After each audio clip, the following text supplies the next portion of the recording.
Bonjour à tous et à toutes. Aujourd'hui, on va reprendre un des auteurs les plus importants du XXe siècle, Jean Hanoï. Il est un dramaturge qui va avoir une production assez variée et ses travaux vont privilégier la théâtralité toujours. Il pourra écrire tant des tragédies comme des comédies ou même des mélanges. La pièce qu'on va aborder sera Les Voyageurs sans bagages, un de ses premiers succès. Pour ce faire, premièrement, on reprendra l'hypocrisie de la duchesse, du personnage de la duchesse, et après, le trauma de la guerre de Gaston. On va reprendre surtout les dialogues du personnage et leurs relations, comment la duchesse est toujours émue et il se montre bénéfactrice, pendant que Gaston est toujours impassible, presque mort. Bon, notre exposé aura trois parties. Dans la première, on présentera l'auteur et son œuvre pour mieux comprendre ce qu'on trouve sur les travaux de Jean Hanoï. Après, on parlera de l'hypocrisie de la duchesse. Pour ce faire, on aussi reprendra quelques pièces de Jean Hanoï. Et finalement, on remarquera les traumas de la guerre exprimés par Gaston et à propos de ce dialogue, même avec la duchesse et avec sa possible famille. Bon, pour commencer la première partie de notre exposé, il faut ajouter quelques précisions sur notre auteur. Jean Hanoï est né le 23 juin de 1910 et sa mère était une professeur de piano pendant que son père un tailleur de bois. Alors on pourrait penser que il vient d'une famille artistique et pourtant il a commencé des études en droit à Paris et après quelques années il va connaître le théâtre et dans la comédie de Champs-Élysées il va voir quelques pièces qui vont lui bouleverser très fortement. Par exemple, Les Maris de la Tour Eiffel, une pièce de Jean Cocteau, très important pour lui parce qu'après, il dira que avec cette pièce, il a vu la poésie dans le théâtre. Il a vu des autres pièces et il a connu des autres auteurs et réalisateurs. Et des auteurs, par exemple, Paul Claudel ou Jean Giraudoux et avec une pièce, Siegfried, est très importante et avec une petite particularité parce que dans Siegfried, on parlera aussi on parlera de l'amnésie et elle est une thématique abordée dans le voyageur sans bagage. Cependant, Jean Hanoï a dit que cette pièce n'était pas une influence si grande. Bon. Et une fois que Jean Hanoï a connu le théâtre, il va quitter ses études en droit et il va commencer à travailler à la Comédie des Champs-Élysées, qui était dirigée à cette époque par Louis Jouvet, un des plus grands réalisateurs. Et cependant, il y aura une petite querelle entre ces deux personnages parce que Jean Hanoï voulait déjà écrire et Louis Jouvet ne le laissait pas. Ne lui laissait pas. Et donc,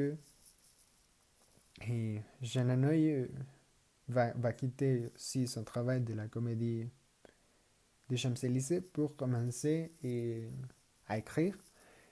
Et avec quelques pièces, de petites pièces surtout, comme Humulus, Les Muettes ou L'Hermine. Cependant, ces deux pièces ont été un complet échec. Son premier succès viendra avec Le Voyageur sans bagage. Cependant, c'était un peu difficile pour lui de l'écrire et de le mettre en scène parce qu'il avait plus de l'argent pour vivre malgré ces problématiques.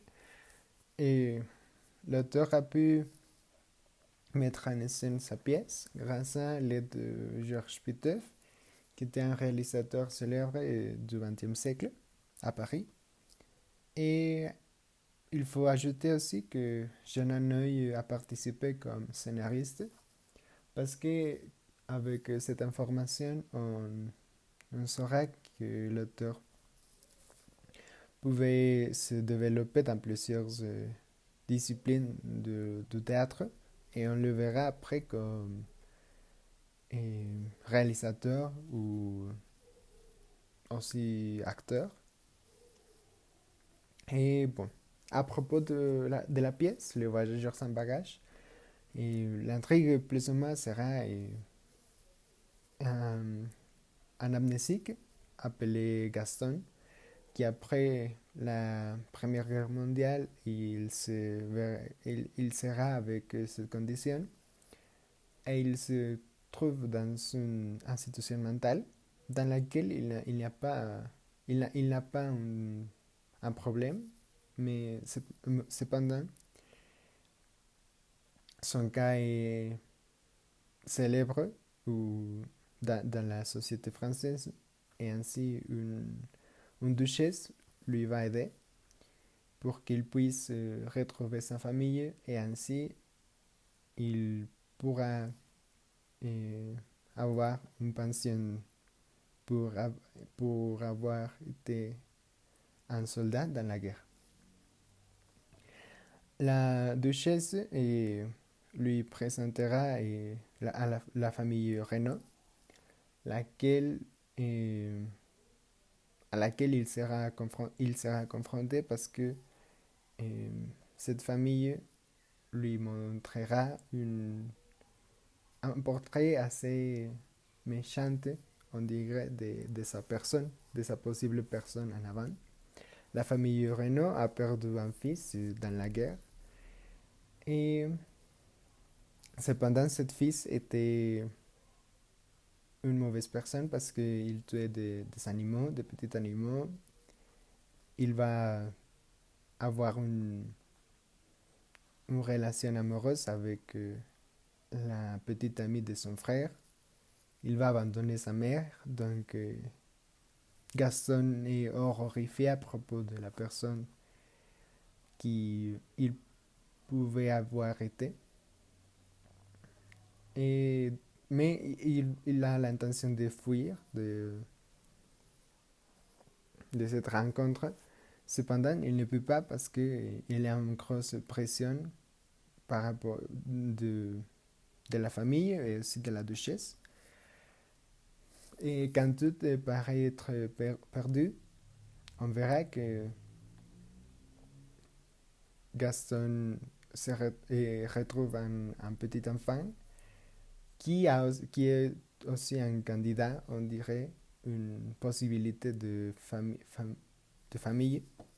Et ce petit enfant ne veut pas être la famille de Gaston, cependant, il a besoin d'une personne pour qu'il puisse aussi hériter et la fortune de sa famille.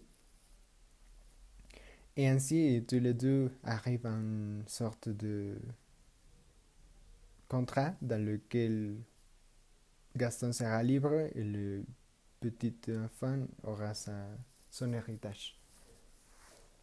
Cette petite rencontre avec l'enfant sera un Deus ex machina et est une innovation du théâtre.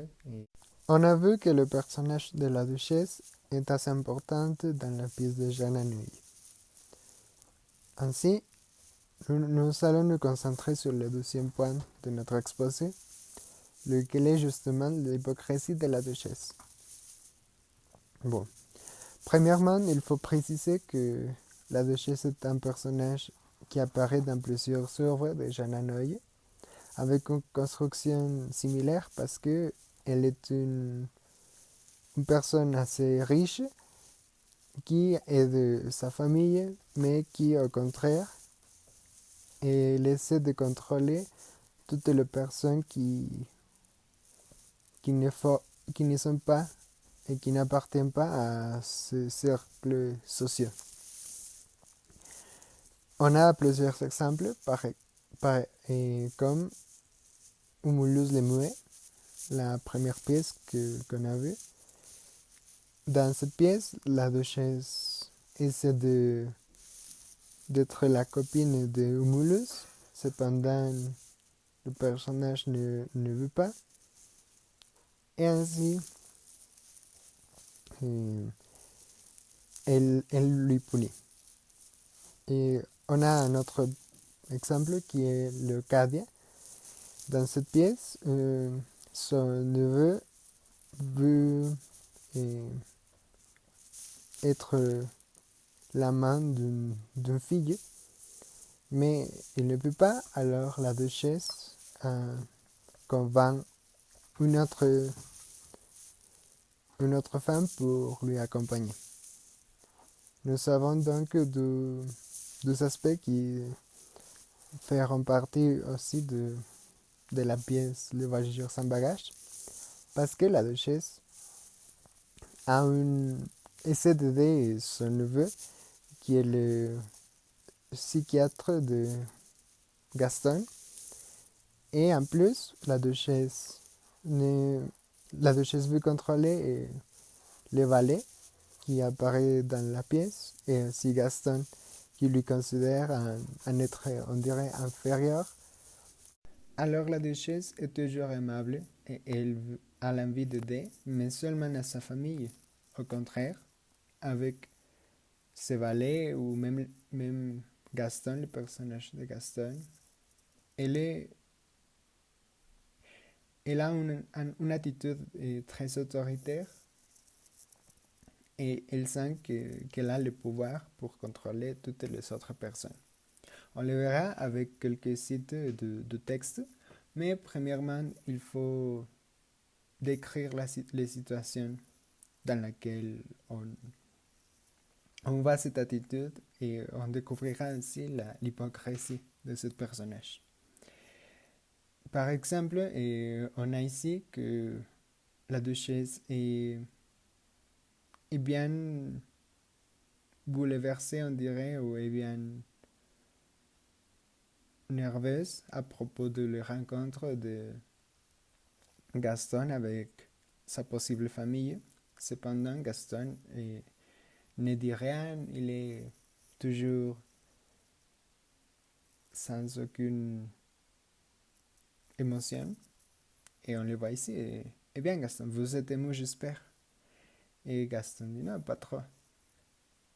Et j'espère, on pourrait l'interpréter que la duchesse, bien sûr elle n'est pas émue, mais elle a l'envie que Gaston soit ému parce que la duchesse a seulement l'intention d'aider son neveu et aussi d'avoir une bonne publicité. Les réponses de Gaston seront un signe qu'il s'en fiche de retourner avec sa possible famille.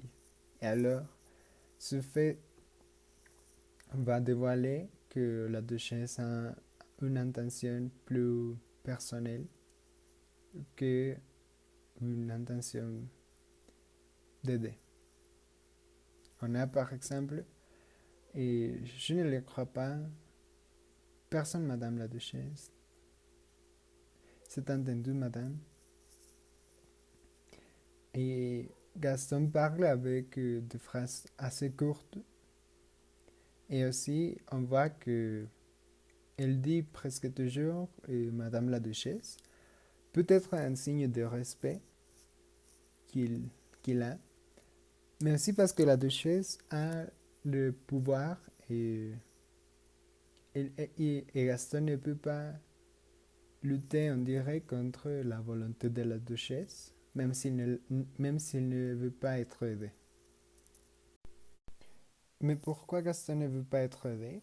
Bon, et on peut penser qu'après la guerre, et son amnésie, il est une personne assez différente et il ne se connaît pas ou il ne connaît pas son ancienne personne. Et ici, on a une petite cite qui dit j'étais si tranquille à l'asile, je m'étais habitué à moi, je me connaissais bien et voilà qu'il faut me quitter. Bon, la phrase je me connaissais bien est très importante parce que bon, il ne connaît pas la personne qu'il était en avant. Et alors, il est tranquille et il n'a pas une. Il n'a besoin pas de sortir ou d'avoir cet héritage, la pension qui lui sera donnée. Et au contraire, il est, il est une personne normale à l'asile avec. On pourrait penser qu'avec ses amis ou quoi que ce soit. Et alors, la duchesse aura deux raisons pour lesquelles et elle a l'intention d'aider, entre guillemets, Gaston. On a déjà mentionné ces raisons. Cependant, on pourra même le montrer avec quelques citations. Premièrement, il faut remarquer que l'amnésie était un sujet d'intérêt au début du siècle ou au moment où la pièce a été écrite, ainsi que toutes les maladies mentales, parce qu'on commençait à les découvrir avec un surgiment de la psychologie ou de la psychiatrie. Ainsi, c'est logique que la maladie de Gaston, l'amnésie, dans l'univers de la pièce, est, est un cas assez célèbre et au cours, tout au long de la France. Et on le voit ici avec la citation. Et vous êtes, comme l'a dit très justement un journaliste de talent, les soldats inconnus vivants. Mais l'amnésie est déjà un aspect célèbre du cas, mais aussi la personne de Gaston, qui est un soldat qui est revenu de la guerre et il est une nouvelle personne. Alors, la presse et les journalistes ont fait, on pourra penser, très grand ces cas et c'est pour cela que la duchesse a l'envie bon, que la duchesse s'intéresse parce que elle veut aussi être dans le journal ou même avoir une sorte de reconnaissance par la société, même si elle l'a déjà, mais c'est sa personnalité d'avoir toujours de l'attention. On a aussi une autre citation. Et ainsi, vous êtes un des cas les plus troublants de la psychiatrie. Et c'est le même, parce que tous les deux aspects sont très connus, on dirait, et l'amnésie d'un soldat. Alors, le, le cas de Gaston, leur particularité était si connue. L'action d'aider quelqu'un qui ne veut pas être aidé est assez égoïste. La duchesse essaie de faire croire Gaston qu'elle fait tout ce qui est en ses mains pour l'aider, pour lui retrouver avec sa famille. Et peut-être que c'est vrai, mais Gaston ne veut pas. Mais alors, pourquoi est-ce que la duchesse a a une insistance assez grande? On a vu qu'une de ces raisons est la reconnaissance publique, mais une autre est aussi forte et une raison assez puissante est sa famille. Et la duchesse est assez prochaine avec les personnes de ses cercles sociaux et alors elle veut toujours les aider. On a ici la citation. Il est impardonnable, en tout cas, de ne pas reconnaître le mal que mon neveu se donne pour lui, pour Gaston. Alors, le neveu de la duchesse est le psychiatre de Gaston. Et si la duchesse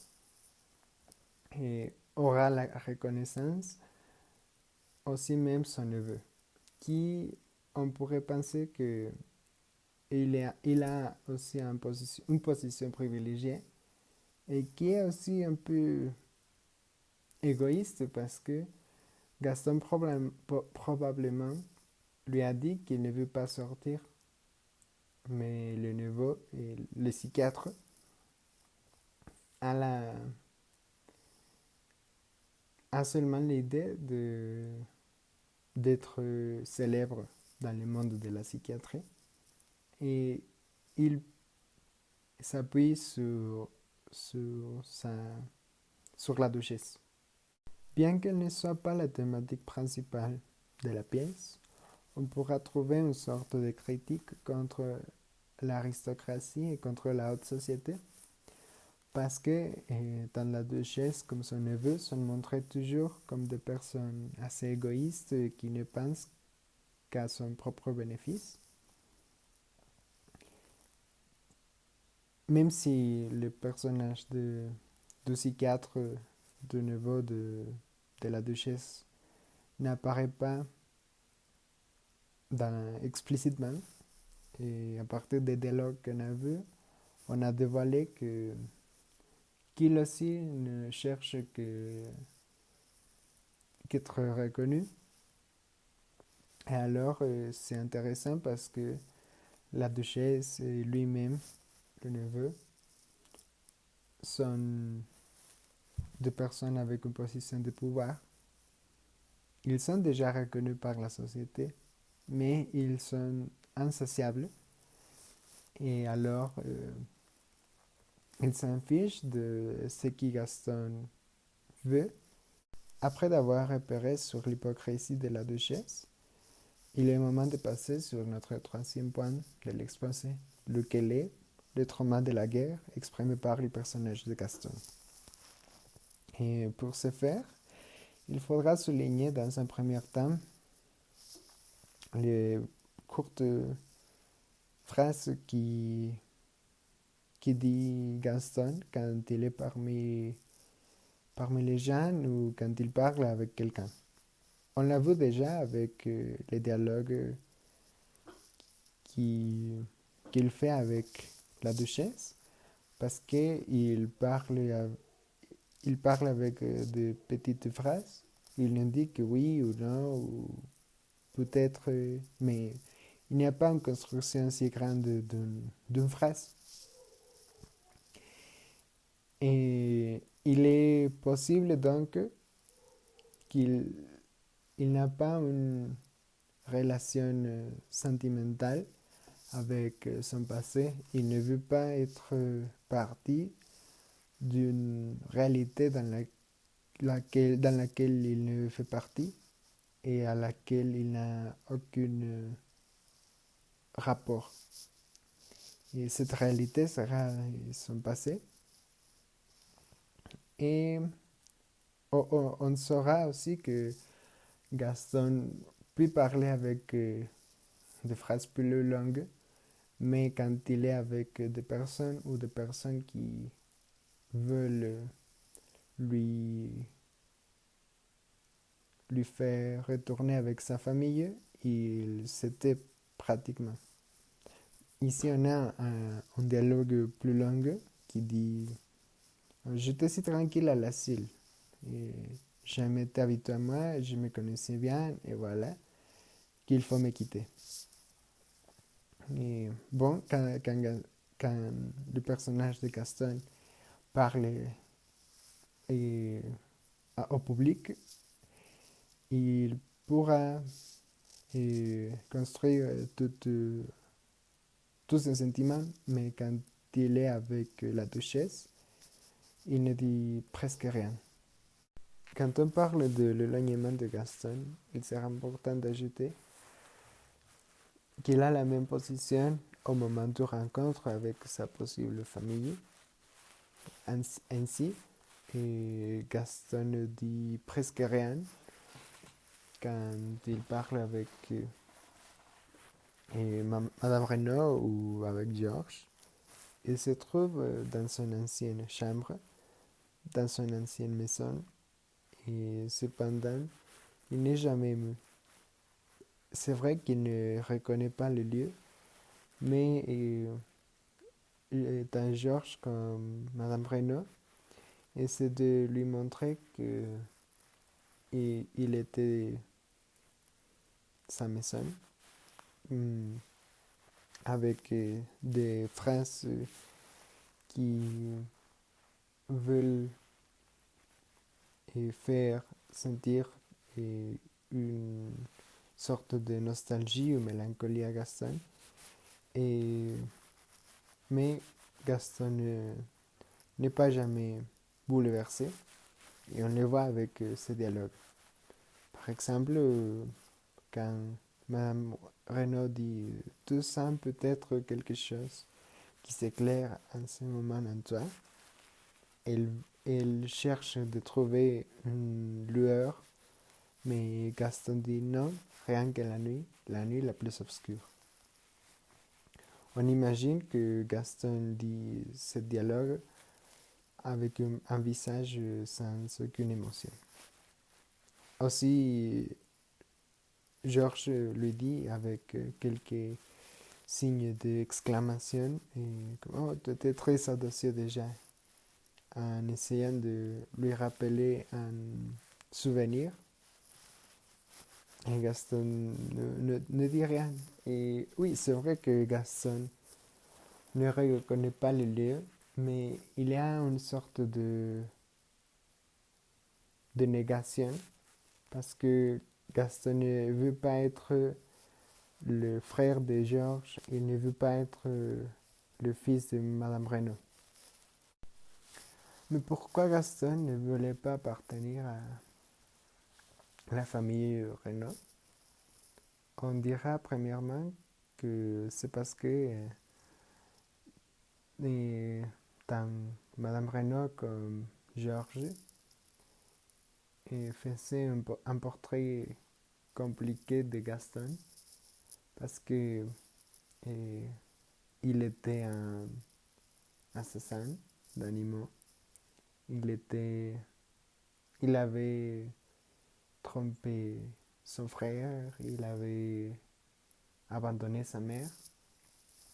Et alors, Gaston ne voulait pas être cet homme.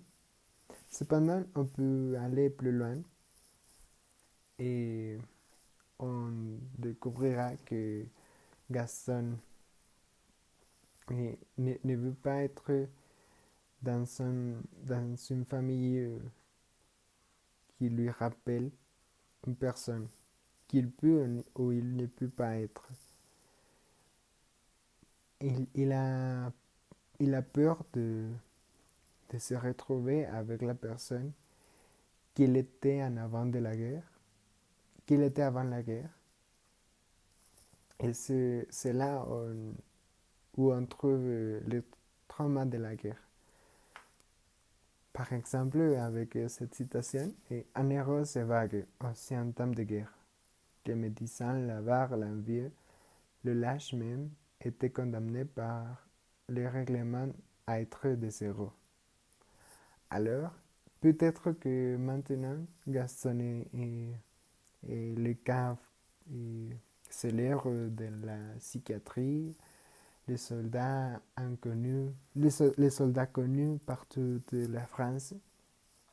Cependant, s'il n'est pas cette personne, s'il n'est pas l'amnésique, il sera peut-être là-bas, l'envieux. Il sera une personne assez différente et une personne